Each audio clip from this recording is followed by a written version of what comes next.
For the next part of the debate, we will be debating Africa, and Axel will start off with the negatives. All right, so way before the idea of colonialism, Africa was greatly affected by slave trades. Portugal was importing and exporting slaves to work in sugar colonies.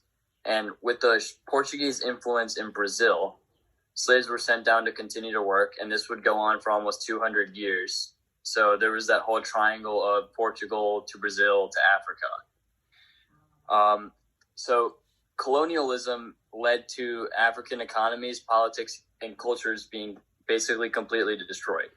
European nations would force their culture and government onto African people. The governments would also take almost all of Africa's land for mining and commercial farms. With the fertile soil, being Central and South Africa, their land was taken, which would encourage Britain and Belgium to move and colonize those areas. With these newly colonized areas, labor was needed for farming and mining, and the working conditions and pay was completely horrible for the Africans. The African workers were basically paid in food rations and cash, and even more horribly, later on, the European colonies would need money, so they were taxing the African workers, which were basically getting little to no pay. And then eventually labor was increased, which led to the demand for more African men.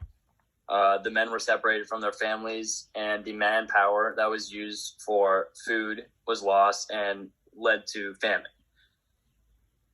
And even if the Africans could purchase the cash crops that were being grown, they weren't allowed to use it for their own benefit.